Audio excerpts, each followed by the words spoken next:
മുടിയൊക്കെ പറ്റ വെട്ടിച്ചത് അപ്പുക്കുട്ടന്റെ ആണ് കേട്ടോ. എന്നിട്ട് നമ്മൾ മീൻ വാങ്ങാൻ വേണ്ടി വന്നു.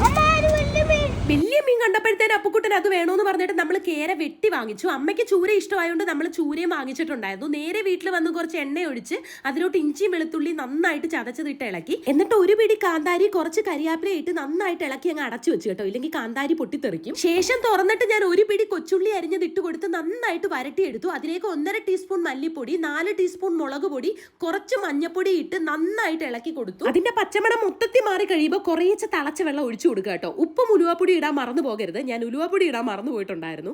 എന്നിട്ട് അതിലോട്ട് തിളച്ച വെള്ളം ഒഴിച്ച് ആ ഒരു അരപ്പ് നന്നായിട്ട് തിളച്ച് കഴിയുമ്പോൾ നമ്മുടെ കഷ്ണങ്ങൾ ഇട്ട് കൊടുക്കുക. ഞാനിതിൽ കൂടുതലായിട്ട് തലഭാഗങ്ങളാണ് കേട്ടോ ഇട്ട് കൊടുക്കുന്നത്. അപ്പോൾ വേണമെങ്കിൽ തലക്കറി എന്ന് പറയാം. പിന്നെ കഷ്ണങ്ങൾ ഇട്ട് ഞാൻ തേങ്ങ അരച്ച് കറി വെക്കാമെന്ന് വിചാരിച്ചിട്ട് ഏട്ടൻ വീട്ടിലുണ്ടായതുകൊണ്ട് ഏട്ടനെ കൊണ്ട് തേങ്ങയൊക്കെ തിരുമിപ്പിച്ച് തന്നു. പെട്ടെന്ന് ചട്ടിക്കകത്തോട്ട് അതും കൂടെ അങ്ങ് ആക്കി കേട്ടോ. പുളിയും മുളകും മീൻകറി 2-3 ദിവസം കഴിഞ്ഞ് എടുക്കുന്നതായിരിക്കും നല്ലത്. അന്നെടുത്താൽ വലിയ ടേസ്റ്റ് കാണത്തില്ല കേട്ടോ. അപ്പോൾ അത്രയേ ഉള്ളൂ. Tata bye, see U.